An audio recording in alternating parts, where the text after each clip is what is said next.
Yeah, anyway. If you can hear me, so much the better. If you can't hear me, I think it still works. When you have things that you need to express yourself on, it's good therapy as well. So let us pray.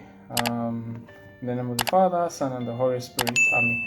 Lord, we thank you for the gift of life. We thank you for you are a God that loves justice. You're a God of justice. We thank you for bringing us together to have a conversation on justice in Malawi, to have a conversation on corruption. May you guide our hearts. May you guide our tongues. May you guide our thinking and our reception. May we be people that are facing the realities of our challenges. May we not be afraid, and may we speak on your behalf, and may this meeting be of importance to the people that cannot speak, the people that maybe are not even born today. We thank you for the gift of life. We pray for a Malawi that serves the interests of everyone. We pray all this through Christ our Lord. Amen. Amen. In the name of the Father, and of the Son, and the Holy Spirit. Amen. Now, thank you very much, everyone. I think that we all know the background of our conversation, and I'll go straight into why we're here. I'll try to speak for about 30-45 minutes. Zikavuta kwambiri, mwina 1 hour, but we will not go beyond that. Issue yaikulu imetukambira pano za Katangale waku judiciary. Kapena kuti Kuma Bwalo ozenga Milandu makoti kumeneko.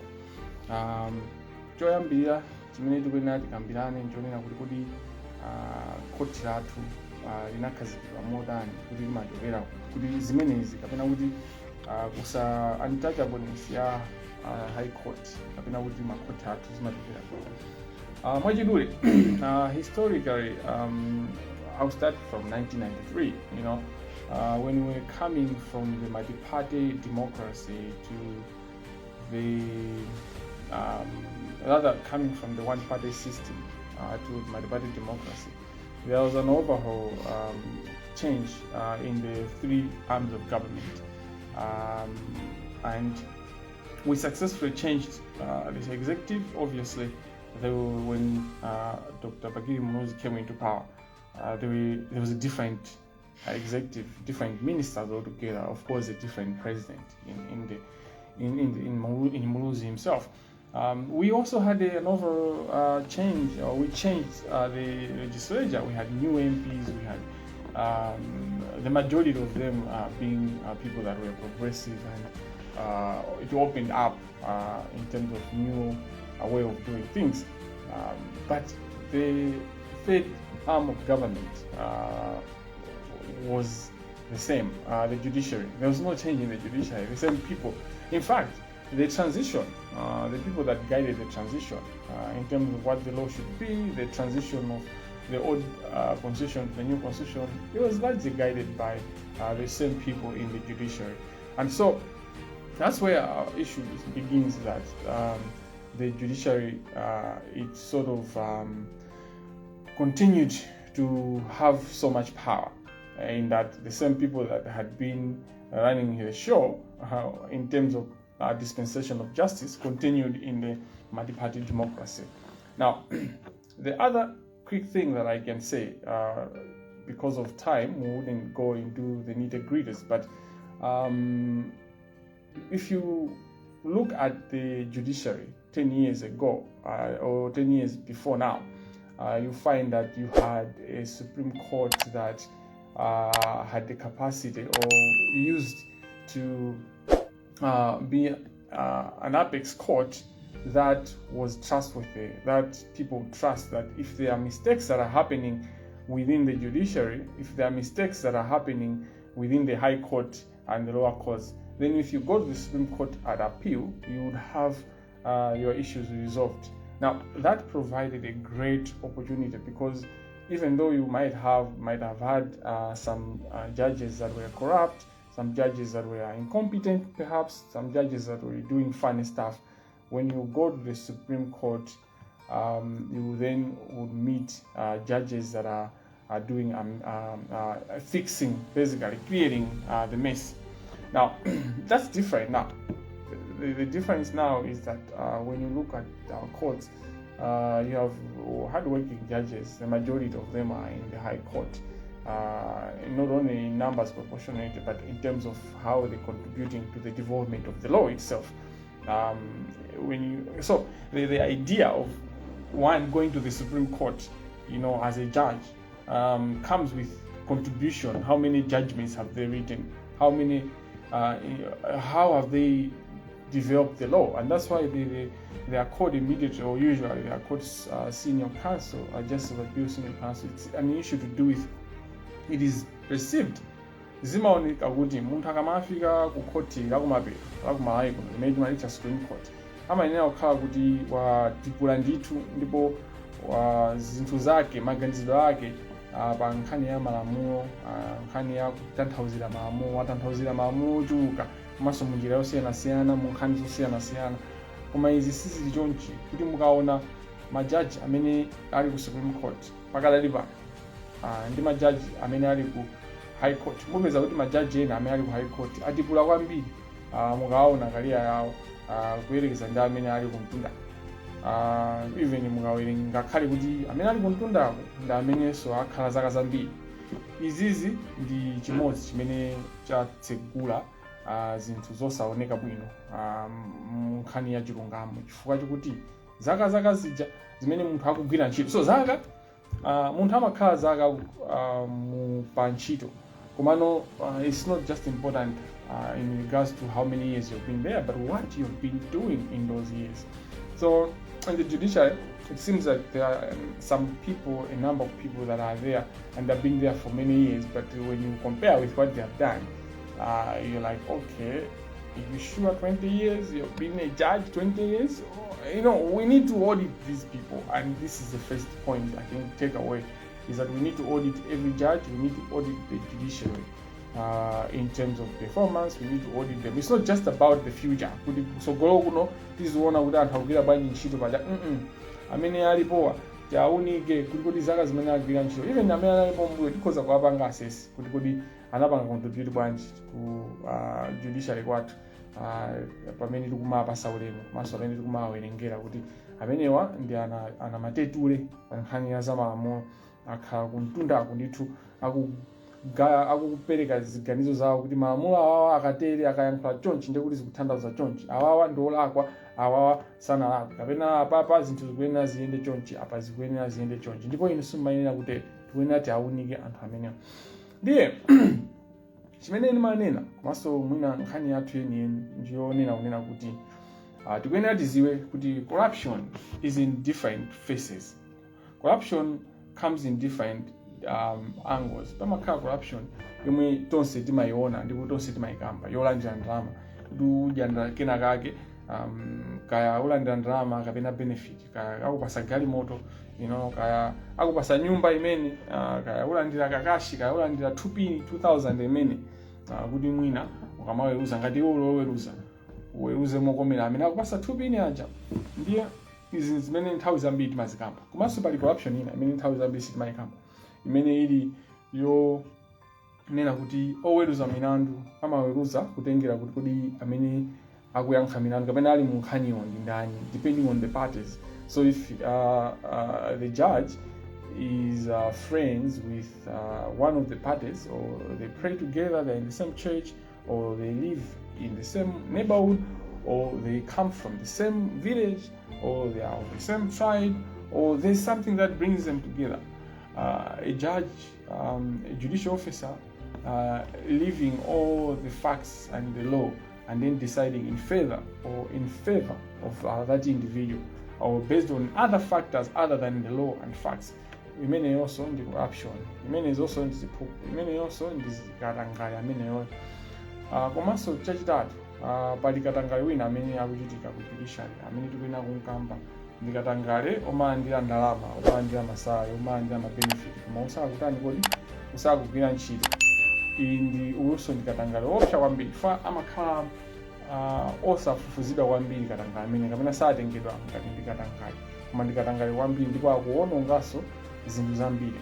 Ndiye tikaona zonsezi tikaziunguza tione kuti kodi tikukamba chani apa nkhani yayikulu imene Katangale amene ali active kwambiri ndipo amene Katangale awiri onse achi sitingathane nawo kutengera ndi kutengera muzi wa munthu yokuti amanena kuti khoso akakhala pachani pa plasma sapheka eti uzuzu ukatera pamalo ena athu zimavuta kuupha kwake ndiye pali Katangale wina amene manena wa laziness osagwira ntchito koma amalandira ndalama. Katangale nse sitingathane naye ngati tikulephera kulimbana ndi oyambayi olandira ndalama chifukwa pamene pamakhala more incentive, there's more incentive, and there's more push for people to really act and be motivated. There's more motivation, there's an incentive for this. Yeah. Kodi tikamakamba zacho so zaka zambirimbiri anthu makhamu kamba za Katangale wakujudiciary itakhati kukamba even khalene Chief Justice athu amene nawo pano ndi anachita kulembatu article p pamene kukamba za Katangale wakujudiciary ndipo anamulemba nkhani anayilemba ndipo anapanga publish komano chimene chavuta pakatipa ndichonena kuti tafikano pa level yonena kuti the last 2 weeks tikunena za Katangale ndikutchula kuti koma khoti ilili kupanga Katangale komanso akuti aja amene aja kupanga Katangale akuti aja amapangata izi zinthu zomwe zakhala zitimwera timazikamba komanso makamaka anthu ambiri amakamba kumbali koma panopa tikukambano pamaso ndi pamaso tikukamba pa public tikukamba pa mtetete sizobisaso izi chifukwa dziko lathuli ngati sitisamala tizasanduka mayiko amene angolowa chinambalala chinambolonje alese kumangopanga zake ndipo chisokonezo kuchulukiratu mukaona ku Haiti mukaona pano ku Congo inde ndi mayiko kuti ali mavuto ena koma panopa zadyera zafika pa level ena chifukwa cha lawlessness. So izizi ndifake ndikubweretsa kunena kuti tikambirane komanso anthu tikambirane mwatchutchutchu andi ineyo mwina sindichikambapo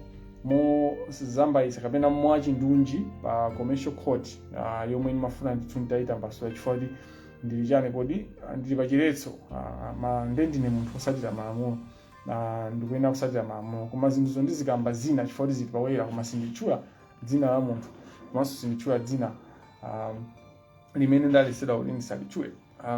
Choyambirira ndimafuna kukamba za ku Supreme Court. Mukangana ku Supreme Court kuja iti timapeza kunena kuti yapano pali ngati awati maganizo anga iti amene ndaona ineyo zimene ndaona ngati lawyer koma of course zimene ndikuyankhula ngati omenyera ufulu wa anthu ufulu umene ndikufuna umenyera pa nkhani ya apapa ndi ya chilungamo, access to justice, but generally justice for all. And what is motivating me is umuntu concept kuti anthu tikakhala ndi umunthu tikuyenera tikhale ndi kuthekera kuonesesa kunena kuti chilungamo chiyende ngati madzi, justice for all. Kwa wina aliyense tifikire limene zikuyenera kumfikira mu nthawi yake. Then mosatayisa nthawi tikangana court yathu ya Supreme Court tipeza kunena kuti Deputy Chief Justice athu achikopa Supreme Justice of Appeal Senior Counsel ndiye munthu onena kuti mukamuyang'ana bwinobwino mupeza kuti zinthu sizikuyenda bwinobwino. Munthu amaoneka kuti akupanga zinthu zoyenera kuti timufufuze munthu amene ndikufunika kumfufuza ndithu kuti amene wawa milandu yawo sayiweruza bwino sayendesa bwino zinthu izizi ndipereka zitsanzo ziwiri chifukwa zinthu zimafunika ndithu kumasindika. Choyambirira mukaona nkhani Malawi kunoko takhala tikukamba za plastics for a long time. Plastic akuononga chilengedwe koma amwene ma-advocacy environmentalist pamene paja kudumpha komano for years mwina 8 years or 7 years mlandu othesa kuti anthu asama pangeso produce ma-plastic amene akuononga chilengedwe. This is a serious issue. This is a generational equity issue. So kuchango kuja, I'm from Chancellor College. Mukamaphunzira class muja lectures will give you a lecture that is very passionate and all that. But ukabwera pa ground practically kuti so no zinthu za equity, generational equity ili bad. Eza kuti achikopa CJ, achikopa JASC akhalira file you know, ya majani makampani. So makampani amapeze kuti pasi tikagwirizana bwino tonse ma advocates and ose zinthu zili zikuononga chilengedwe iwe zikafairo icha siku yena mpaka na anthu aja kupita so ku court tikawina ku high court basi apanga appeal on points zosamveka bwino kuti case isi mungawine koma court ibe zikayika chani chiletso kuti apa kali pano malire ake nkhani zathe chiletso anthu atha kumatani kuti kumagulisabe. Ndikukumbukira bwino fine nkhani inaisera bwino panapezeka kunena kuti tapeze kuti yawina nkhani ija yadusa chilungamo chaoneka chifukwa nkhani zitu za environment si nkhani zonena kuti zachibwanabwana zoti science anapanga science pali proof and chichonse chilipo m'malo mwake and mayiko ambiri asuntha mukapita ku Rwanda ambiri mmapita ku Rwanda ukapanga ma meeting mmasangala Rwanda sitimaona mapepa ako Rwanda this zimene zozo anthu amene timamenyera ufulu kapena kuonesa kunena kuti pali environmental justice ku Malawi kuno tinaonesa kunena kuti zimene zichitike ku Malawi koma failo ankangokhalira kwa zaka achikopa and izizi makampani anthu amene amapanga ma plastic aja they have a lot of money and anali ndama sindikuziwa pano koma nthawi imene ineyo failo ndinkaiziwa amene nkaendera sindinena kuti nkaiziwa bwanji koma nkaiziwa amene nkaendera ndalama zinkadusa ndito. Guess what, kesi jatu achikopa mpana sana ipange mpaka na ineyo naifufuza failo mpaka nakatenga ku Supreme Court and ku Supreme Court kaka nanzoti inu kayo failo hii pachikopa ndipo akuenda nayo kaya nyumba kaya. So he made sure kunena kuti failo ja even isamapezeka mpaka na Chief Justice Mzikamana. Let me appreciate and applaud him. He sat, he made another file. Apparently he made another file and ended up creating a file and anapeleka ruling kanija tawina ife kusangala kuvina utani kunali kusangala maanzathu ena amaiko ena kubisangalira ma-environment makamaka fine fe timapanga focus pano pakati pa timapanga focus pambiri zothana ndi chilango chonyonga munthu abolition of the death penalty. So panali ena amene anali pasogolo kwambiri analandira ma praise chancha zonse maamula asina pakati panthawi pang'ono kuona kwabweraso injunction ina kuchokera ku high court.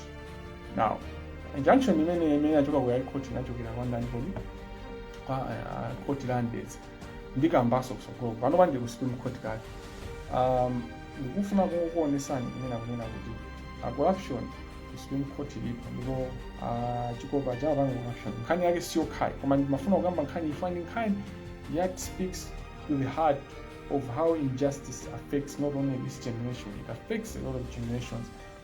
Mapepa amene tikuyuza panopa amene akuwalolabe amwenye kuti azipanga ndipo ife tizigwisa ntchito mapepa amene awo azakhala kuononga mibado ndi mibado.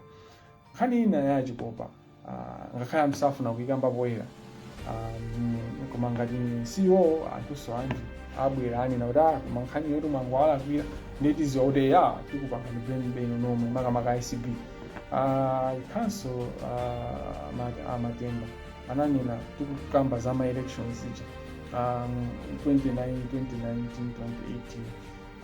makamaka chama 2019 kuti apapa pamaoneka kuti majaji amafuna kuti anali msiku imene ndinalowa ndithu I think 2020 ndinalowa ineyo mu Mulanje House pa press briefing imene ankapanga Matemba ndipo ananena kuti pali angapo munthu wina wamkulu wa business amafuna kutani kodi kupanga bribe majaji amafuna kuti ma constitutional court judges should rule in favor of a certain party to the dispute and zikuonekaso kuti munthu wina wakujaji ndipo zinamveka kuti mjaji wa ku Supreme Court anali mungulu imene amafuna kupanga bribe anthu. Ineyo ndimakhulupirira kunena kuti ajaji amene anali chikopa sena ayi ngatali ena ndikuti atiuza ICB koma ICB ajatu nkhani ija sanatiuze mpaka napano kuti zinaenda bwanji amangonena mmasa modumpha kuti tinafufuza sitinapeze mlandu. Kodi munamfufuza ndani? Amene anafufuzidwa ku Supreme Court ndi ndani?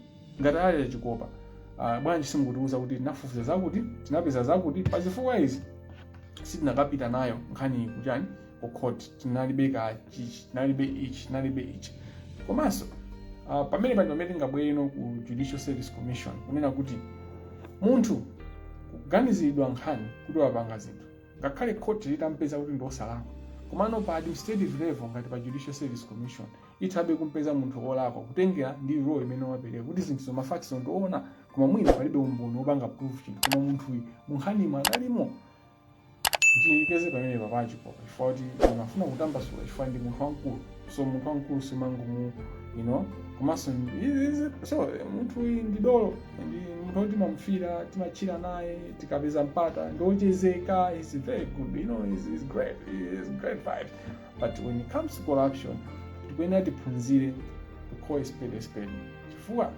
nkhani ndi njira yomweyo yokhayo imene tingathese katangale mdziko muno.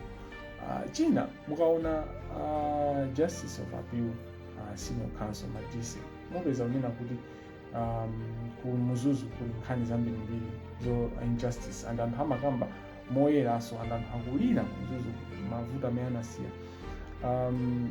Sindingakambe zonse koma ndingokamba chifukwa cha nthawi, ndingokambapo za mwachisanzo pompano panachitika kesi imene zimamveka kunena kuti lawyer Jiverson anali ndi ma issues amene amapezeka kuti katundu wa anthu amalanda katundu wa anthu momvesa chisoni and anthu awaonena kuti katundu ameneyo zasiyala live runo amwe onse agwira adalira chimene chocho, that's their pride.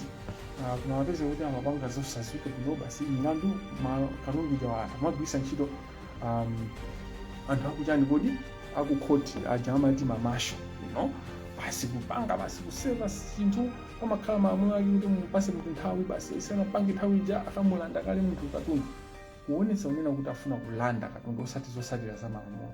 Zimenezi kutengera ndi mmene zinthu zina tinamvera ndipo nkhani imene inayendera Jiverson amanena kuti zimene amapanga ndipo amapanga ndi ajaji kapena kuzera mu court ya ajaji amene pakadali pano nawo ali ku Supreme Court Justice of Appeal Madise Senior Counsel. Guess what? This judge reprimands the lawyer Jiverson and recommends Malawi Law Society to investigate and to do the needful. And guess who stops the process? The lawyer gets an order from the court and then goes to the Supreme Court. Who sits on that case? Justice Madise SC. And the case is, your guess is as good as mine. Young Polida, but injunction Jani Mundu Zandinuno, Umankhani Mini is a live case, But how does the judge of the Supreme Court sit in a matter in which he's, being accused of being involved or an accessory? Whether it's true or not, it's a different conversation because justice should not only be done, but should be seen to be done. I can also mention Justice of Appeal Akapanda. Kunena zona sina mvere zambiri komano pali ndithu kakateo kamene kakuonesa kunena kuti nawonso ndithu ndikagulu katatu kameneka achikopa SJ Madise JSC ndi Akapanda JSC. Now tikaona zimene zikuchitika ku Supreme Court mukufufuza kwanga kwa ineyo pakadali pano kufufuza kuchitikabe andi zinthu zikutuluka zikuoneka kunena kuti nzikamanda je panopa sinapezere hard copy, hard evidence. Komano there is a sense of corruption that is being involved in, which is passive corruption. And pamene wamuniverse, the passiveness of the Chief Justice in Malawi is a form of corruption. He has received complaints, he sees things going on, he's allowing whatever is going on to go on, and in the end, he's not acting. He has basically killed the Judicial Service Commission as a chair. That's a form of corruption, and they should be reprimanded. It cannot be the same punishment that he is supposed to get as the other people that we know, that they're actually receiving money, that they're actually doing what we can. But his passiveness has the same implication as it promotes the injustice that is going on. Now, let me talk about the Supreme Court in good light. We have other judges, Katsala, JASC, we have Dorothy Kamanga, SC, JAC, we have Ivy Kamanga, Nyakaunda Kamanga. So there are two Ivy Kamangas, but the other one is Nyakaunda and the other one is Dorothy. Both of them are Supreme Court judges, and all of them are female, which is amazing. But all of these are also, there's nothing that we hear or we have found in terms of them being corruptible.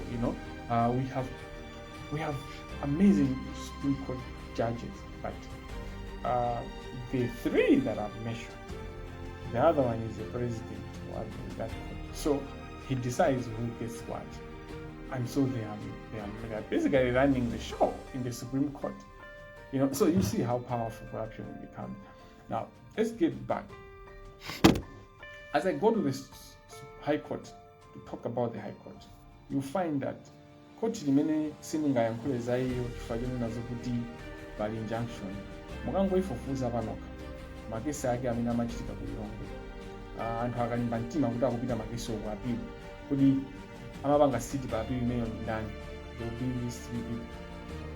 these three people amene ndapanga mention chikopa JAC kapanda JAC and this is JAC. Systematic, you can see systematic corruption, and these cases from this court amalowa ngati summary judgment. Akawa summary judgment, the idea was kuti once you summary judgment kuti nkhaniyo amaiweruza ajaji osamvesera osaitana soma umbo kungoiona nkhani papapa kungozera mmapepa apangali chiganizo nkhani izizi mwena zindi changu chimene amapangira zinezo zonena kuti nkhani yapangidwa decide on summary judgment. Nkhani ija simapitaso kwa judge wina, simapita pa mediation, imapezeka kuti judge uja ayipange no settle iyeyo. So amafuna kuti court ija imafuna kuti nkhani ija izipanga iyeyo. Anthu akalimba mtima kuti akupita ku Supreme, you find kuti ndi anthu awa amene amapita. And then you find kuti malawyers ake ndatiwo ndomwe ajatu malawyers ake ayina Ediga ayina Wapona. And these are issues, and there will be other cases that you would find kuti actually anthu amene ndacho awiri amata kukhala kuti wina ndi actually defense koma ku defense because matter pangi ku defense. And this is how crazy it is. It's not always good you are a claimant. Even in defense you see kuti malamulo akupita uku, mafax akupita uku, chigamulo chikubwera choncho. Tikabwera ku High Court funa ndisendere. Tikabwera ku High Court tipeza kunena kuti justice in Deza is corrupt, and ku High Court, judicial officers know this, lawyers know this. I've worked when I was working as a private legal practitioner, I experienced it, I saw it, when as back as when I was a chief resident magistrate, and listen to the former ECB director. Called him out in the interview or rather in an audio where it was a bit whatever. But if you want to give an example, it's a recent example where we have seen judicial tourism happening. They jumped all the courts and they went to their own brother because it's a brotherhood, and this is where we miss it. When we look at Kenyatta Nyirenda is a corrupt judge. There are evidence to how he handles his cases, but I would focus more on things that I've experienced and I've seen, where the refugee cases, the way he handled the asylum seekers, the refugees, and people of similar scenarios or similar circumstances, you will see clear-cut corruption. Now, corruption in the context of being a judge that knows the law, knows the facts. Now, there are situations where a judge errs at law. They are there, and judges will make mistakes, will decide wrongly this judgment, and that's why we have appealed structure. That's why you have an appeal. That's why you have a High Court, so that cases from the Magistrates Court can go to the High Court. That's why you have a Supreme Court, so that cases, if not handled well on point of law, you can appeal to the Supreme Court. Komano, pali makesi amene judge maamula makhawo, mafaksa makhawo, amakhawo kuti akupanga decide mwakatangale, akupereka chigamulo mwakatangale, and those are the instances of what we're talking about. So we are not siti kungophatikiza chilichonse, siti kungonena kuti yayi chifukwa kuti munthu aluza mulandu, ukaluza mulandu ndi kuti amene iwe woluzayo ndi ukhale ndi ufulu onena kuti yayi andibera amapanga katangale. Yeah, penanso katangale wina amene amalakula accuse a judiciary asiwoona ayi, koma anthu amene tani nawo majority of the times there is enough evidence to indicate kuti anthu amene wawa ndi akatangale. Ndiye koti limene sindilitchula dzina ineyo ndingokamba nkhani zitafani, mafuna ndisendere pamenepo, mafuna kukamba nkhani ziwiri. Nkhani yoyamba ndi ya gum filling station imene I think inatuluka pena paliponse ndipo it's public for public knowledge, and so I can talk about it. It's not the information that I'm bringing from anywhere. Chomwe chinachitika nkhani imene ndionera kuti mkulu wa malonda amene somwina ndingompanga avoid ndisamchule dzina, anapeza kuti anapita kwa munthu kwa filling station kukabwereka mafuta a 2 million. Atabwereka mafuta a 2 million, nkhani ija anapeza kuti munthu uja sakubweza ngongole. So munthu wa business akufuna ndalama yake, anagogoda amwene ndipasenta munthu sazampasa mpango, komatu munthu anagubira ndalama yake. Koma pito pake munthu uja anatopa, amwene chabwino kenako ena anakambira kuti chabwino ndikaku kaina 1.5 million imene asa ndikakupangire ni njiko, ndikakukumbire chitsime. Munthu uja anamuza okay chabwino, if that's it. So munthu yo amene anakongola kufuel amakumba chitsime, anatenga chigango chake kakumba chitsime chija sichinakumbike bwinobwino, kaya madabo esenjenga wa kunyanja akachani kupezeka kuti zinthu zija mpaka naye apanga silting, madzi palibe, chicho sichinayenza. Saomveka ambuye ndakudira nthawi seja pamwatere, so ndipase ndi 1.5 million yangu. Pamene paja munthu anafika anopulusa ndikumulanda munthu uja. Kulanda anapeza galimoto ya munthu uja itayima pena pake, anangochosa makiyi.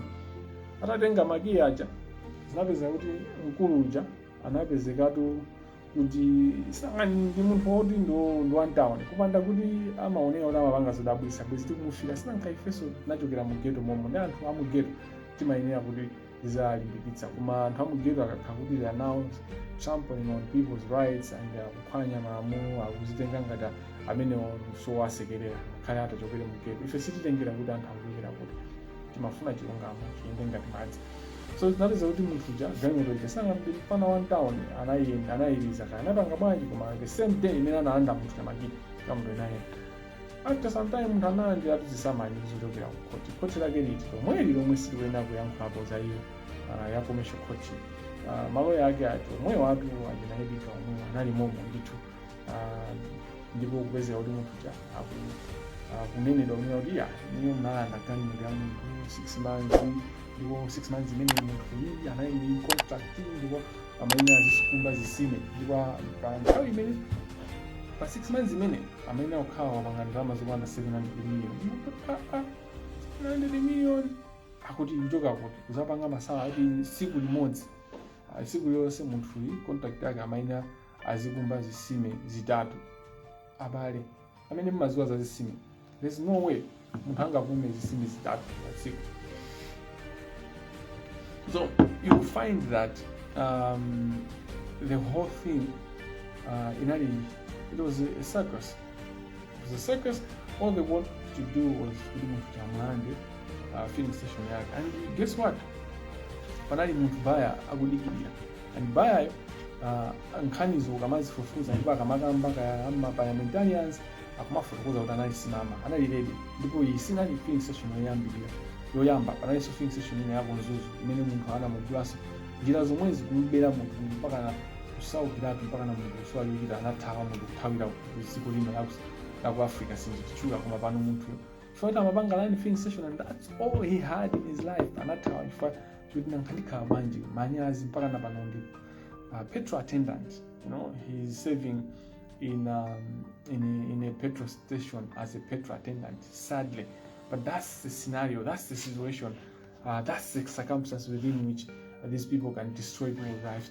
But chifukwa chonena zokuti munthu uyu anachenjera, anaona filling station yake atapanga ma evaluators nali 1.6 billion anthu amafuna aitenge filling station patengo wa 700 million yake yonena kuliso yokuba yomanena kunena kuti 700 million timafuna kuma kumba zisime zitatu palibe amene anganene kuti ndi machine onena kuti atama kumba kumalawi kuno zisime zitatu pa tsiku and contract yake anthu wanji, so in the end munthu uja anasina khutu maparliamentarians mwina wake parliament inali live, so ata asina khutu anthu aja anapeza kuti anthu aja ayiyamba khanija nde khanija atu inavuta anthu anakwiya atamva kumapeto kwake.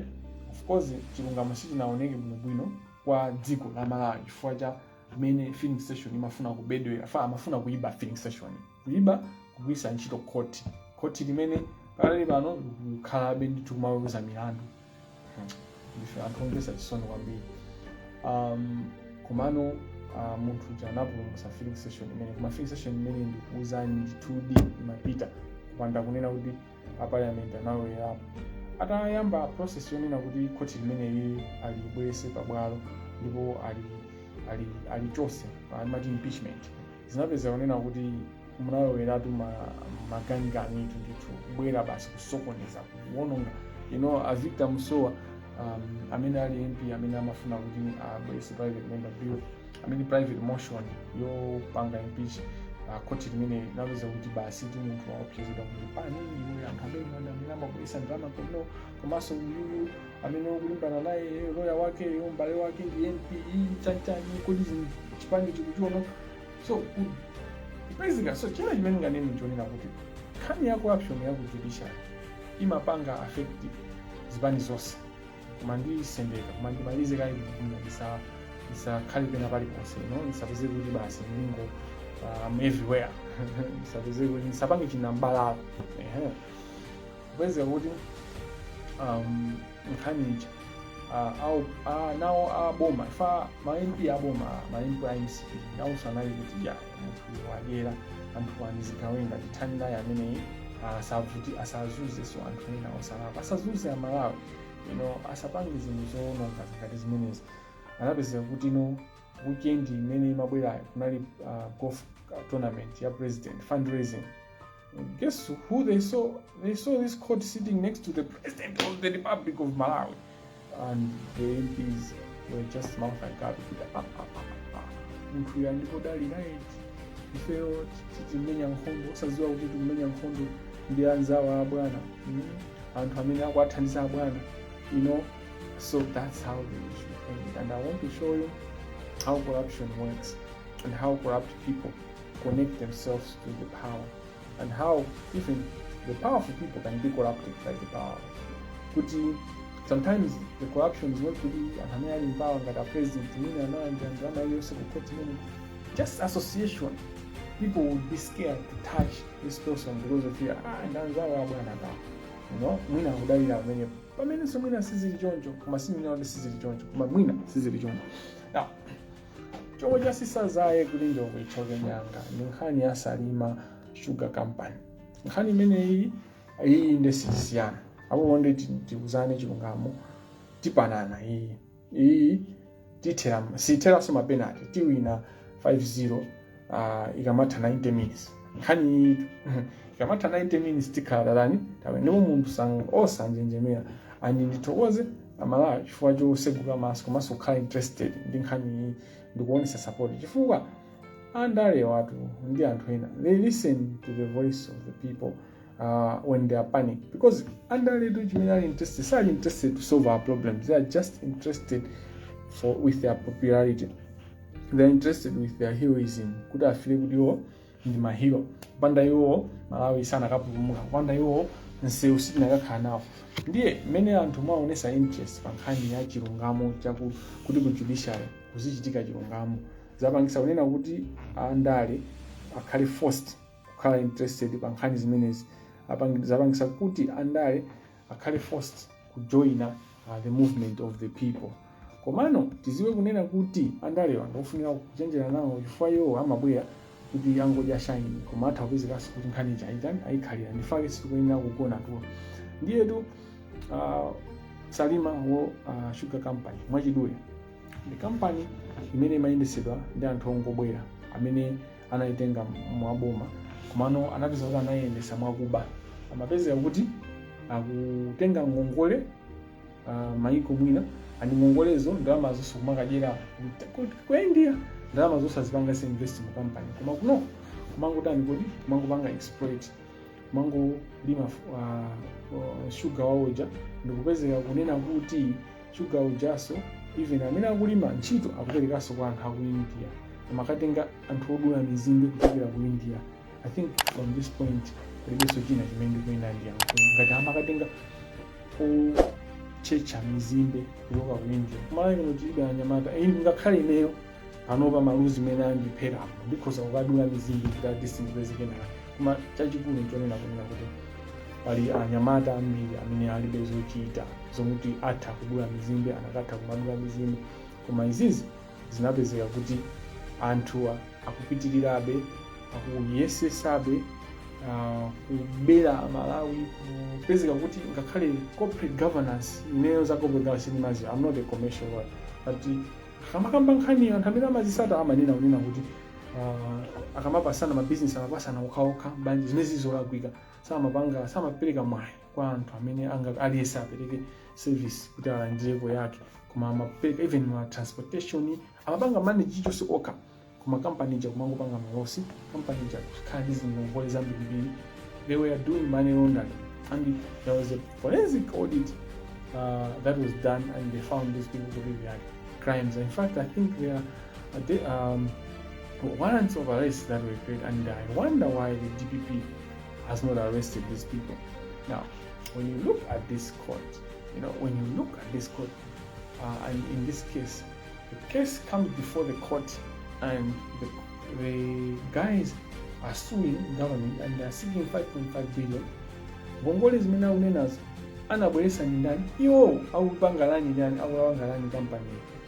The case has no merit, but the court grants a freezing injunction, which means kuti apezeka kuti ayika chiletso kuti company imene ya sugar yopanga sugar muzi wa kumayo umechikondera sugar timamukonda ndipo sizophweka kupeza ndipo tikampeza timamuchita kanthu koma zimene apanga nzonena kuti company imene yasalima singapangenso sugar kapena kuti kuipha chifoti atseka ujene awo ma accounts awo kuti simungati kusiseso ndalama malire ake mwapase anthu awa ndalama zawo zimene akupanga claim. Izizi sizikumveka pachilamulo chifukwa company ndi ya ku Malawi imene nina ndi ma assets ku Malawi. So ma assets wo anakakhala security for this company. Nkhani inakatha kuma milandu yawo anakatha kumakamba osapanga freeze ma accounts. 2, company inafika pa level imeneyo kapena ili pa level imene yoti mavuto osiyana-siyana chifukwa cha anthu ake omwe amene akusumira tanena zicha za corporate governance kuti panalibepo corporate governance komanso anthu forensic audit inaonesa kuti ani milandu. 3, anthu atu sakhala kuno ali aku India ndi anthu aku India akulepheresa company ya kuno kusayenda chifukwa kuti akuti akusunga security zosamve koma chachifolo chachinayi chimenenso chichofunikira pa nkhani yawo pa macontract yawo amene asayinirana zonena kuti pakakhala kusamvana nkhani imayenera kupita ku arbitration, imayenera kukakambirana kaye isanapite ku court. Nde koma awawawa akhoti amene wawa commercial court amene sitingamasule pa chifukwa chikuti tikuopa court nafeso ngakhale tina zimafika nthawi yonena kuti kumafunanso nayo lawyer ndipo pano maloya anga anuza singachule zina ngakhale ndikufuna ndachula zina. Koti imene ikupezeka kuti inapereka injunction imene posasatira malamulo ena aliwonse simayenera kumva nkhani imene yapanga yalolera kuti kampani imeneyi ifike ponera kuti izingwe chomwe amafuna anthu amene wanende kutambasulire zinthu zingazisaka boma imene ndalama zimabedwera imene anthu amabera ndalama o imene amatusira ndalama chomwe amafuna nchonena kuti amene sugar salima sugar ikukanika kupanga sugar chifukwa chikuti ma account awo apanga frozen their accounts.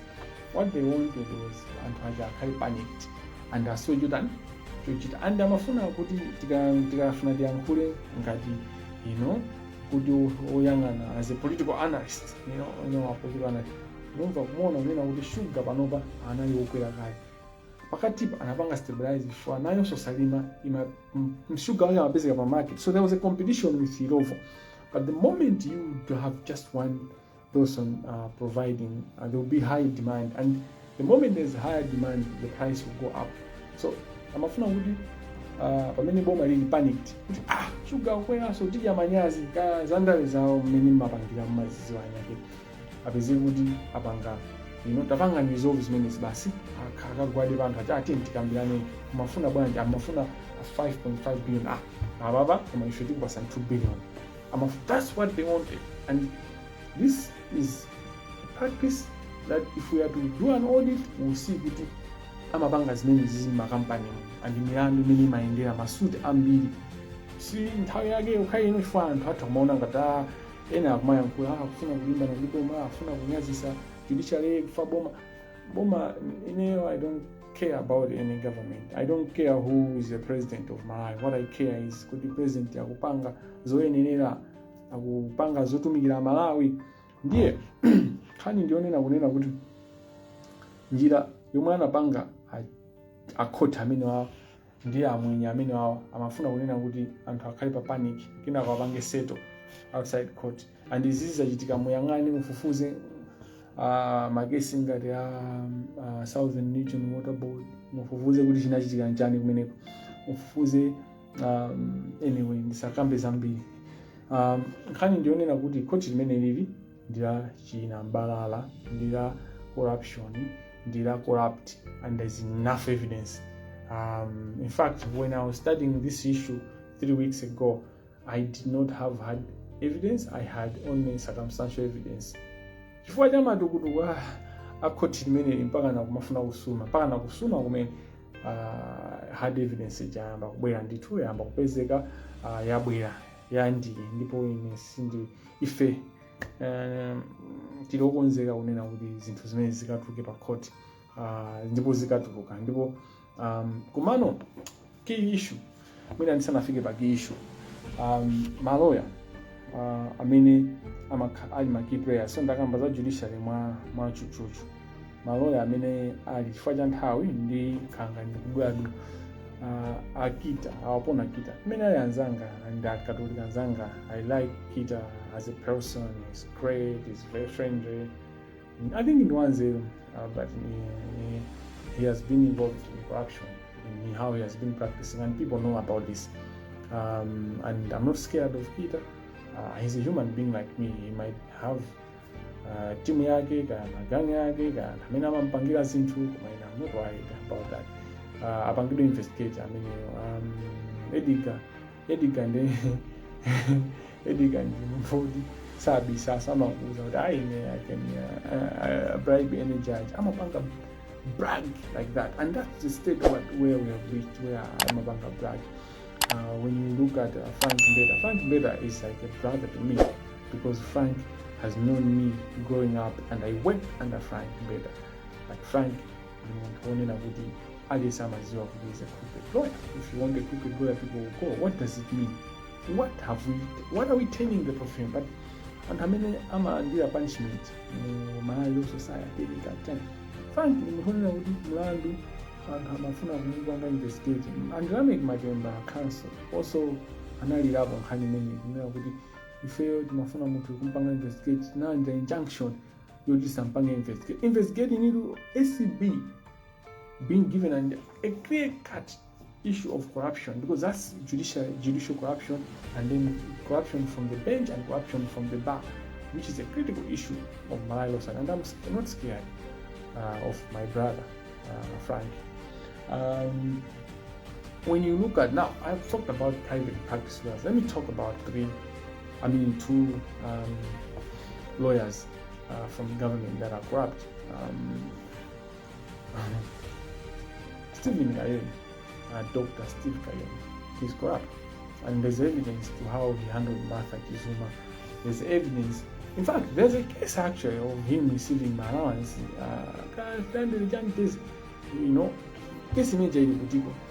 Where has that case gone?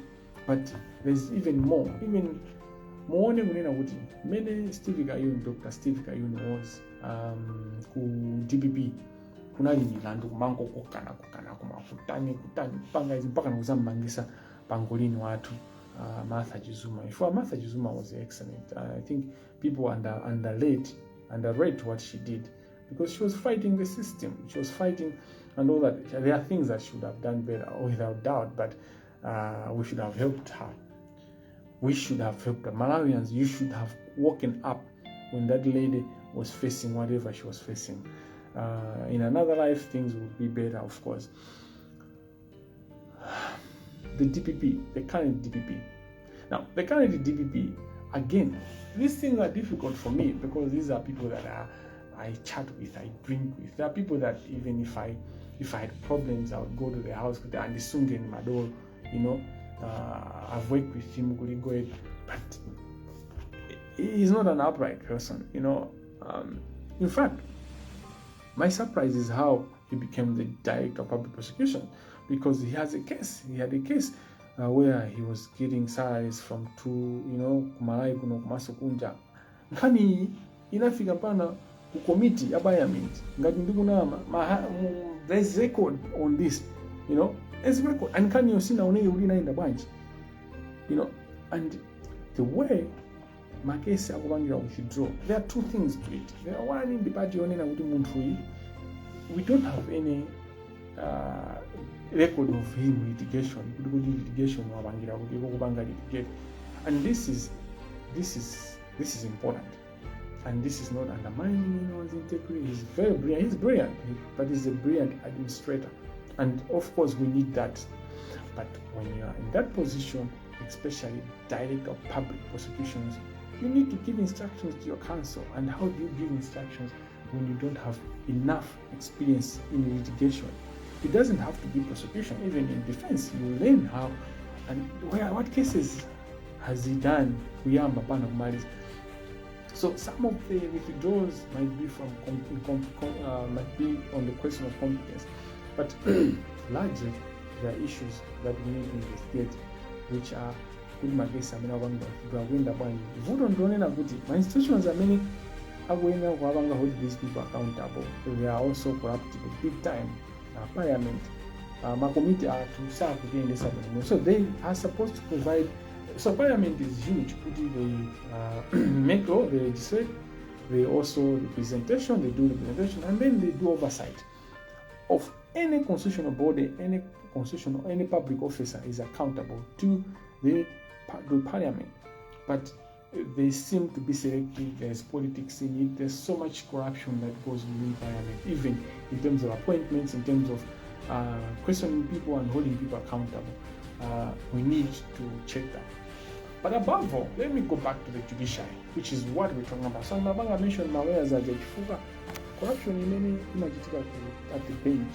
It cannot happen by the bench itself. It needs to have and Hamina Wibangi is the end. The judiciary is a key. Okay, so I was praying Monday. I prayed the Holy Trinity. When you think about the Holy Trinity, we have the Father, the Mother, the Son. So the Mother is the Spirit. The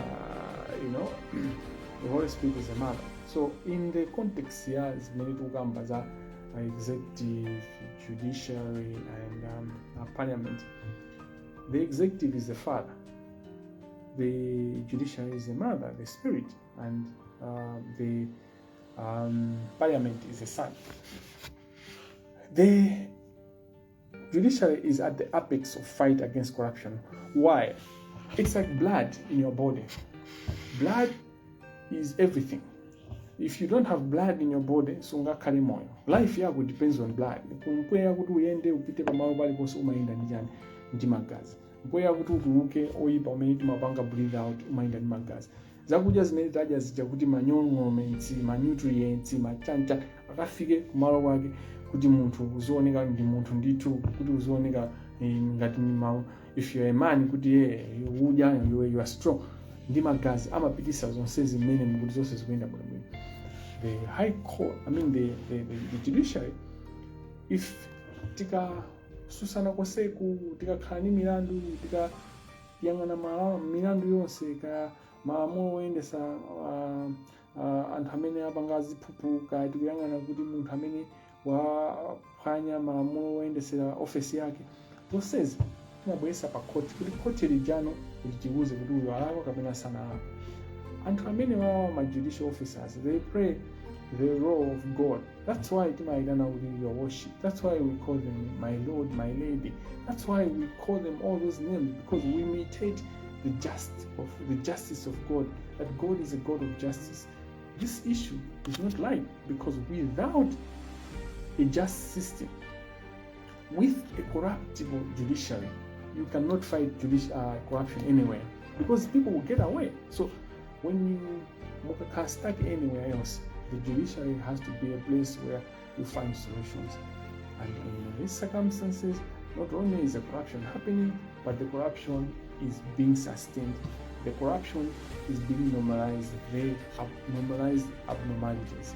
And this is where, as a country, we have to wake up. We have to act. It's not just an issue of saying, this is going that again. We need to take action in ensuring that this is going to fix it. Chief Justice went out with Nchilo Yao. I think Antwao, PDSEC, Judicial Service Commission.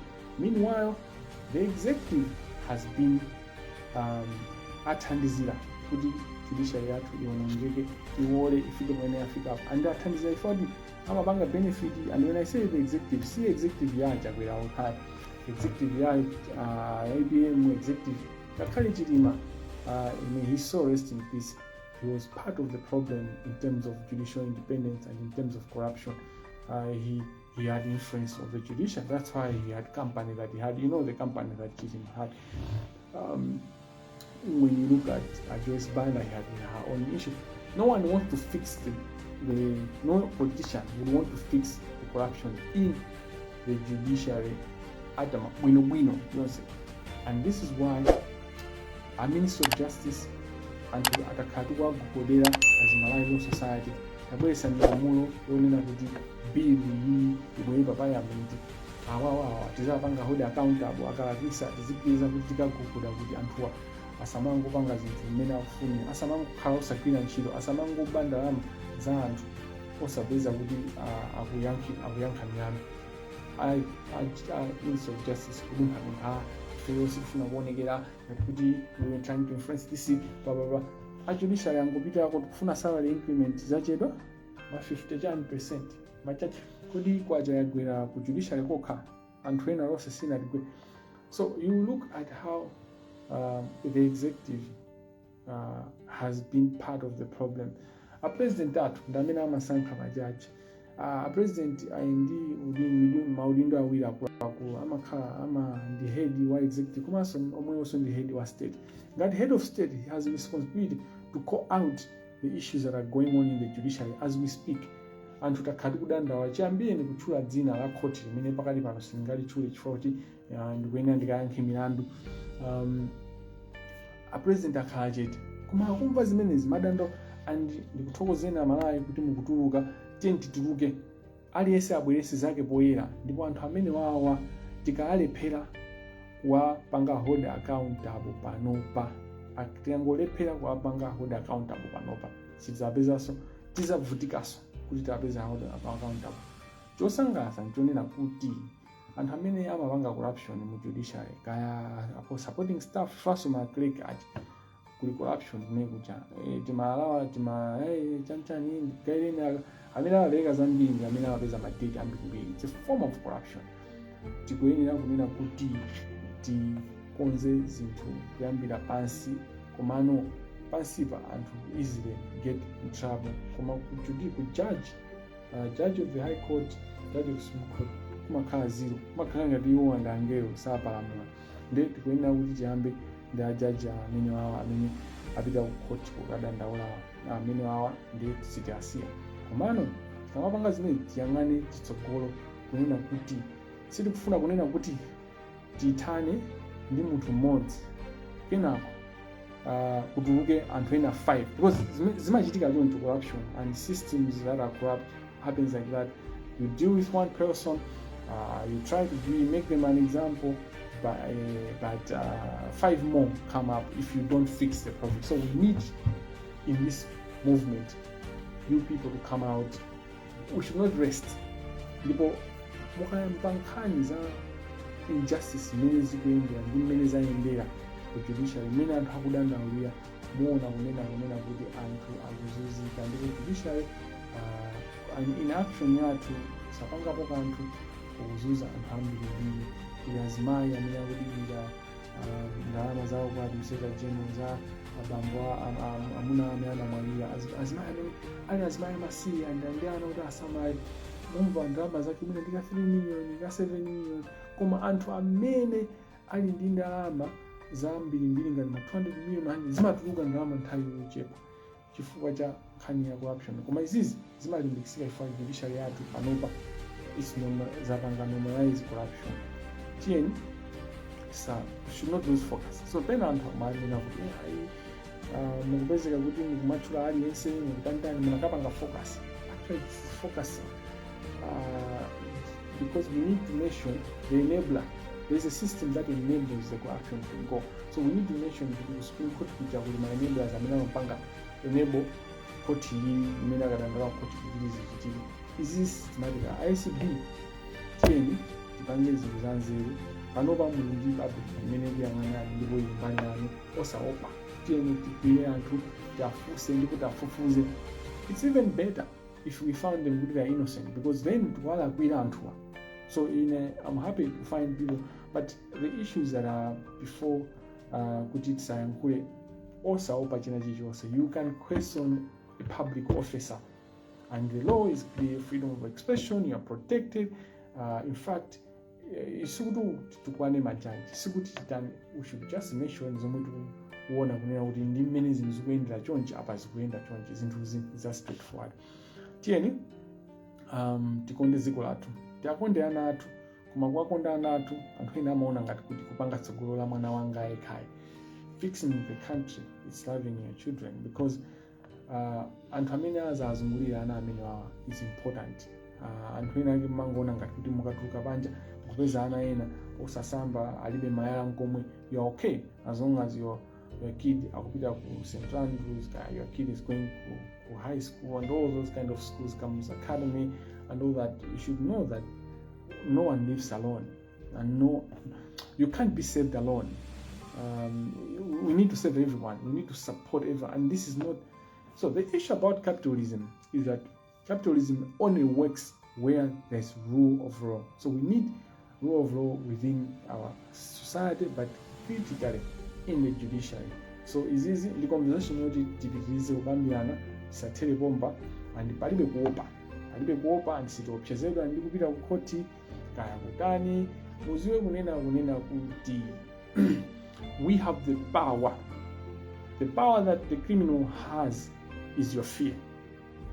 Man amene makana wake future yanga, who knows your future yanga, ineyo future yanga munthu before you kupanga fight corruption indazina kuti future yanga yata. Just tells you how weak the person is, because my future panopande, that's my future. I'm creating the future for this country. My future is the future of Malawi, if a corruption-free judiciary. At least kwina kumina munthu amabanga zachibwana koma ku judiciary kukako zimene zikuyenera ziti, and we have enough good judges. And I now conclude by talking about good judges. Tini majaji kuti ukawaona umaona kuti majaji awawa ni majaji abwino, ndipo majaji anzeru, majaji kuti sakupanga za corruption, at least to our eye, and that's important. Ngati pali jaji mwina amene afuna azipanga zokuba zakwa chabwino tisaone, ife tisamaone, tizaona kuti ndoyera chabwino, koma tisakangoona. So we have Kapindu, Professor Kapindu, we have Dr. Kachari, we have Dorothy. I talked about Dorothy J, Supreme Court Judge Dorothy Kamanga. We have the other Kamanga, Justice of Appeal.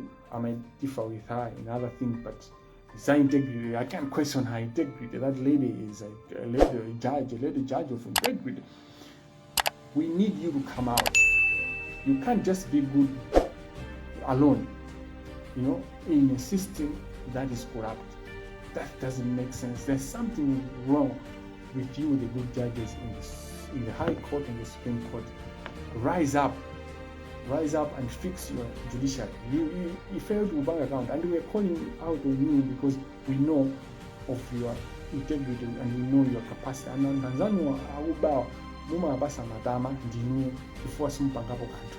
Ndikufuna kuti holding accountable nyambe ndiyo kumene koko mwagwire bakosa Tanzania, and we should fix this country together. We should fix your judiciary. You work better with everyone doing things right, because in our Samaonika Mado, we know if we do a lifestyle audit, in fact, we need to do a lifestyle audit for all the judges, including Amenduga, Gambi, Makamaka Metuga, Kaikira, Akumaba, Amina Uma Zipupua.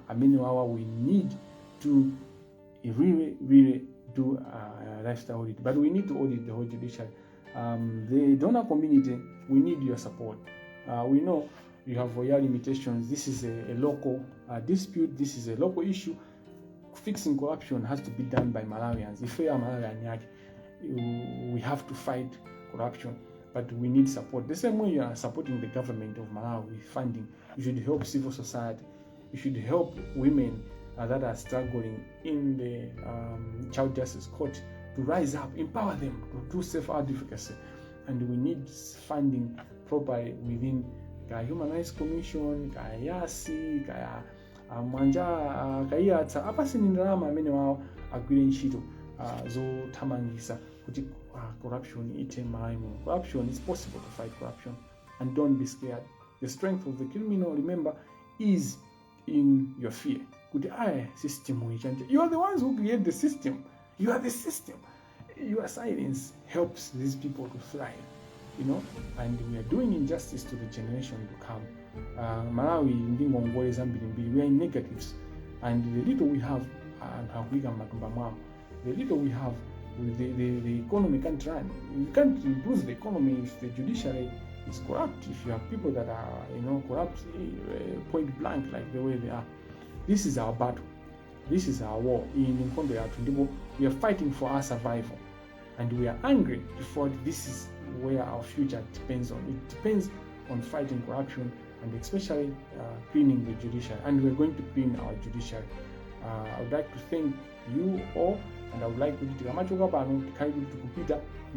fixes into muscle to banga quad in a Zambi or my new Kotisina stop. So everyone has to speak out, and we need to start engaging, but without violence. I don't support violence. Violence has never brought anything apart from suffering. I want to thank all of you. Mubanga contribute this battle, continue to contribute. Do something about this situation. Don't just be pray about it. My life is in danger. There was an attempt on my life. I'll not give you details. That's a police issue. I don't trust the police, majority of the police. Okay, I don't trust the same way as our judiciary is only and how many active police and Saka trustworthy. It's the same thing. So I'm trying to protect myself as much as I can, but you should know that I've put my life in danger, but I'm not afraid. I'm not afraid to die, but I'm not dying, by the way. But at the same time, the country is more important than each one of us individually. And if really this is the case, we need to, and don't I don't want to someone let it arrest. This is me. This is you. If you're fighting for the country to be safe, it's you. I don't want to die. Chilembe died fighting for freedom. I'm not going to die fighting for freedom. I'm going to I'll die in Lugalamba. I'll see my daughter's grandchildren that I'm sitting, and we're not going to stop this. Let us pray. In the name of the Father, Son, and the Holy Spirit. Amen. Lord, we thank you for being with us. We thank you for guiding us. We thank you for giving us power. We thank you for giving us internet. We thank you for giving us people, being able to have this conversation. May you enlighten a fire in us. May we be the light of the world. And may we go out to engage. May we go out to clean our judiciary. You are God of capacity. And we believe that we can have a judiciary that is not corrupt, that is incorruptible, that is working to save the people. God, hear the voice of your people. Hear the voice of the women in the magistrate court. Hear the cry of the men that are in prison without a reason. Hear the voice of those that are losing their money. Hear the voice of the banks that are failing to realize their securities because of corruption in the judiciary. Hear the cry of the insurance companies who are failing to run the companies because of corrupt judicial system. Hear the cry of young children that are failing to get medication, that are failing to get education, that are failing to have a life that they deserve because of corruption. May you heal us, may you heal our hearts, may you heal our thinking, may you remove our fear as we are pursuing your goal, which is that you are a God of justice. May we be people of justice. In Jesus' name we pray, amen. In the name of the Father, Son, and the Holy Spirit, amen. Hi, sure. Shalom, Malawi, shalom.